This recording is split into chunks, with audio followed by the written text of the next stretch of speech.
और वो भारत के पहले प्रधानमंत्री बने जिन्हें 2 बार अमेरिकी संसद के संयुक्त सत्र को संबोधन करने का मौका मिला। बहुत बिरले लोग ऐसे हैं, विंस्टन चर्चिल, नेल्सन मंडेला जैसे लोग, जिनको अमेरिका में यह सम्मान मिला, 21 तोपों की सलामी मिली। और जब संसद के संयुक्त सत्र को माननीय प्रधानमंत्री जी ने संबोधित किया तो 79 बार तालियां बजी और 15 बार स्टैंडिंग ओवेशन हुआ। यह सम्मान सिर्फ माननीय प्रधानमंत्री जी का सम्मान नहीं है, यह 140 करोड़ देशवासियों का सम्मान है। वो क्यों है? क्योंकि 140 करोड़ देशवासियों ने वह शक्ति उन्हें दी है, जो स्पष्ट बहुमत की निर्णायक सरकार दी है। उस कारण से भारत आज उस स्थिति में जाकर वहां पर दिखा पाया है कि पूरे विश्व में क्या दिखाई पड़ रहा है। आप याद करिए, उससे पहले पूरब की तरफ देखिए तो ऑस्ट्रेलिया का प्रधानमंत्री कहता मोदी इज द बॉस, और पापुआ न्यू गिनी के प्राइम मिनिस्टर ने उनके पांव छुए।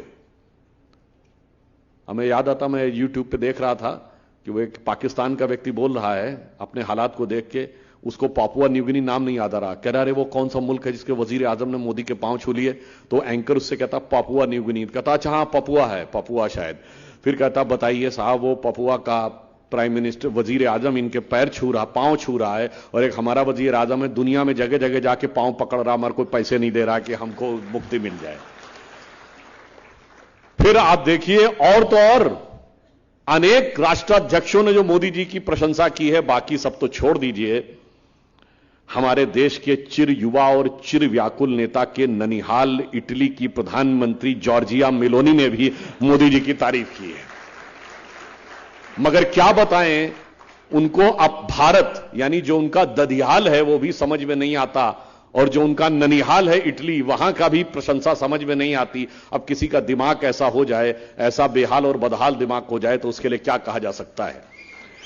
परंतु मैं कह सकता हूं कि आज मोदी जी के नेतृत्व में भारत जिस स्थिति में पहुंचा है, और आपने देखा कि अमेरिका के साथ जो इस यात्रा के दौरान कुछ महत्वपूर्ण डील्स हुई, जिनमें क्या था कि हम मोबाइल मैन्युफैक्चरिंग में दुनिया के दूसरे सबसे बड़े मैन्युफैक्चरर हो गए हैं।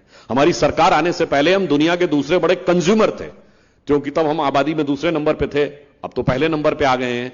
सेकंड बिगेस्ट कंज्यूमर थे, पर आपको पता है कि इस देश में मोबाइल बनाने की फैक्ट्रियां कितनी थी? केवल 2, अब 240 है। अब हम सेकंड बिगेस्ट प्रोडक्ट मैन्युफैक्चरर भी हो गए हैं।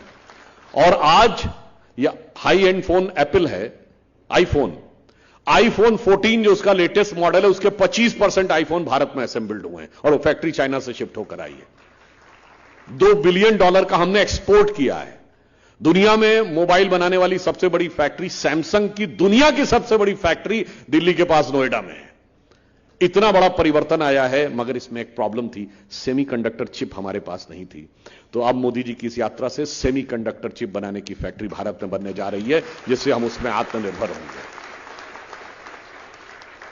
हमारे यहां उच्च स्तर के लड़ाकू जहाजों के चेसिस तो बनता था, बॉडी पार्ट्स, एवियोनिक पार्ट्स बनते थे, पर जो इंजन होता है तो उसमें बहुत हाई प्रिसीजन क्वालिटी चाहिए और उसकी मेटलर्जिकल क्वालिटी भी बहुत हाई लेवल की चाहिए, वो नहीं बनते थे। तो अब जी कंपनी के साथ करार हुआ है, भारत में लड़ाकू जहाजों के अब इंजन भी बनना शुरू होंगे। और आपने देखा होगा प्रीडेटर ड्रोन, ये बहुत हाईली सोफिस्टिकेटेड ड्रोन है, जो बहुत ऊंचाई तक जाके बहुत सी जानकारी ले सकते हैं। चीन की सीमा पर सुरक्षा हो या पाकिस्तान की सीमा पर सुरक्षा, उसमें प्रीडेटर ड्रोन का बड़ा भारी रोल होगा। और अब तो ये आर्म्स एंड एमुनिशन से भी लैस किए जा सकते हैं। वो प्रीडेटर ड्रोन भारत को देने का अमेरिका ने निर्णय लिया है। ये महत्वपूर्ण नहीं है?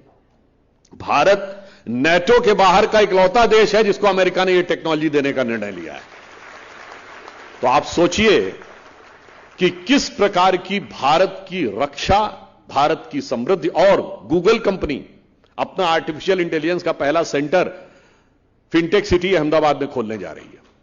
$10 बिलियन का इन्वेस्टमेंट तो अकेले गूगल भारत में करने जा रहा है। यानी इतनी बड़ी बड़ी समृद्धि और सुरक्षा की व्यवस्थाएं प्रधानमंत्री जी करके आ रहे हैं। 7 समुंदर पार से भारत के लिए बहुत बड़ी बड़ी डिफेंस डील करके आ रहे हैं। और उसमें भी क्या महत्वपूर्ण बात है, ये सारी डिफेंस डील हम अमेरिका से कब करने में सफल हुए?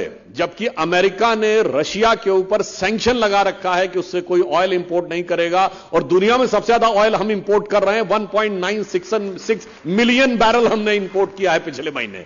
इसके बावजूद आज मोदी जी के नेतृत्व में हम उस स्थिति में हैं कि रशिया कहता है कि India is our traditional ally, Bharat तो हमारा पारंपरिक सहयोगी है, और अमेरिका कहता है India is our strategic ally, Bharat हमारा रणनीतिक सहयोगी है। विश्व में ऐसा शक्ति संतुलन स्थापित करने वाले मोदी जी ऐसे नेता बने जो न भूतो न भविष्य थी। तो उन्होंने कई डिफेंस डील की भारत की रक्षा के लिए, मगर आपने देखा वहीं एक दूसरी डिफेंस डील भी 3 दिन पहले आपने देखी, 2 दिन पहले, कहां? पटना में। वो भी एक डिफेंस डील हो रही थी। वो किस किस के बीच में हो रही थी? एक कोयला घोटाले वाले, एक शराब घोटाले वाले, एक भर्ती घोटाले वाली बुआ जी, और वो किसकी अध्यक्षता में बैठे थे? चारा घोटाले वाले की। तो अपने अपने गुनाहों का डिफेंस करने के लिए, अपने अपने घोटालों का डिफेंस करने के लिए वो सब भी एक डील कर रहे थे। तो आप सोचिए, एक तरफ मोदी जी के नेतृत्व में भारत की रक्षा की डिफेंस डील हो रही थी, एक मजबूत शक्तिशाली भारत, और दूसरी तरफ अपने गुनाहों, घोटालों और भ्रष्टाचार की रक्षा की वो डिफेंस डील जिसमें एक मजबूर भारत दिखाई पड़े ताकि उसमें से अपना अपना हिस्सा लिया जा सके। यह भी एक जमीन आसमान का अंतर पूरे देश ने देखा। परंतु मैं याद दिलाना चाहता हूं कि जब हमारी सरकार आई 2014 में, तो परिवर्तन क्या आया? परिवर्तन यह आया कि स्वतंत्रता के बाद केवल वो 6 वर्ष आप अटल जी का दौर छोड़ दें तो कभी ईमानदारी से देश के गरीब, निर्धन, वंचित तबकों के हाथ में सत्ता की वास्तविक शक्ति का उजाला पहुंचे, वह प्रयास नहीं हुआ। और ये बात जब मैं कह रहा हूं तो ईमानदारी से कह रहा हूं, जिन लोगों ने कहा उन्होंने केवल जुमले और नारेबाजी की, क्योंकि इंदिरा जी ने 1970 में नारा दिया गरीबी हटाओ, और 2013 में कांग्रेस सरकार कहती है कि हम खाद्य सुरक्षा बिल ला रहे हैं। 43 साल में 37 साल उन्हीं की सरकार रही थी। यानी यह दर्शाता है कि ईमानदारी से काम नहीं हुआ, अन्यथा 37 साल में आप नहीं कर पाए।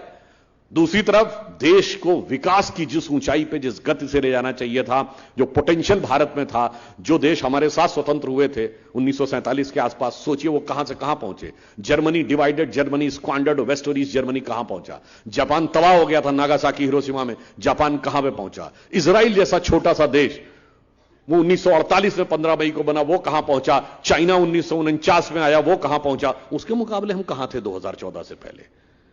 तीसरी बात, हम एक ऐसे देश थे जिसके अंदर आत्मगौरव का बोध ही नहीं था। हम सदैव पुरानी चीजों को ही दिमाग में लिए हुए थे, और वो बातें किस प्रकार की थी, मैं याद दिलाना चाहता हूं कि 16 मई 2014 को मोदी जी के नेतृत्व में हमें स्पष्ट बहुमत मिला, और 18 मई 2014 को लंदन से प्रकाशित होने वाले संडे गार्डियन अखबार, मैं लंदन का इसलिए उल्लेख कर रहा हूं क्योंकि जो लोग आजकल लोकतंत्र और इस सब की बात करते हैं, थोड़ा वो इंग्लैंड अमेरिका का ज्यादा उल्लेख करते हैं, तो वो, जैसे एक लाइन और कह दूं, वो लोग हम लोगों से बहुत आरोप लगाते हैं कि साहब वो जब संघ के बारे में पूछते हैं स्वतंत्रता के समय, तो हमने कहा जी हम तो 51 में भारतीय जनसंघ बना था, 80 में भाजपा, तो 51 से आप पूछ सकते हैं। नहीं, आपका मात्र संगठन तो संघ है। हमने कहा हां जी, ये बात तो बिल्कुल सही है। अगर हमारा मात्र संगठन संघ है, तो जब कांग्रेस 1885 में स्थापित हुई, उसको स्थापित करने वाला एलन ऑक्टेवियम ह्यूम ब्रिटिश सरकार का सेक्रेटरी था, तो आपका मात्र संगठन तो अंग्रेज सरकार है।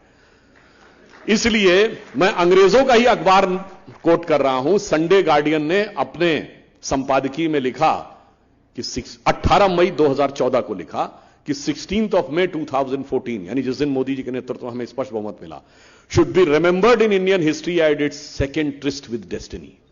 ये ट्रिस्ट विद डेस्टिनी वो स्पीच थी जो 14-15 अगस्त की रात को नेहरू जी ने दिया था आजादी के समय। ये नियति के साथ भारत का दूसरा मिलन था। और आगे वो लिखता है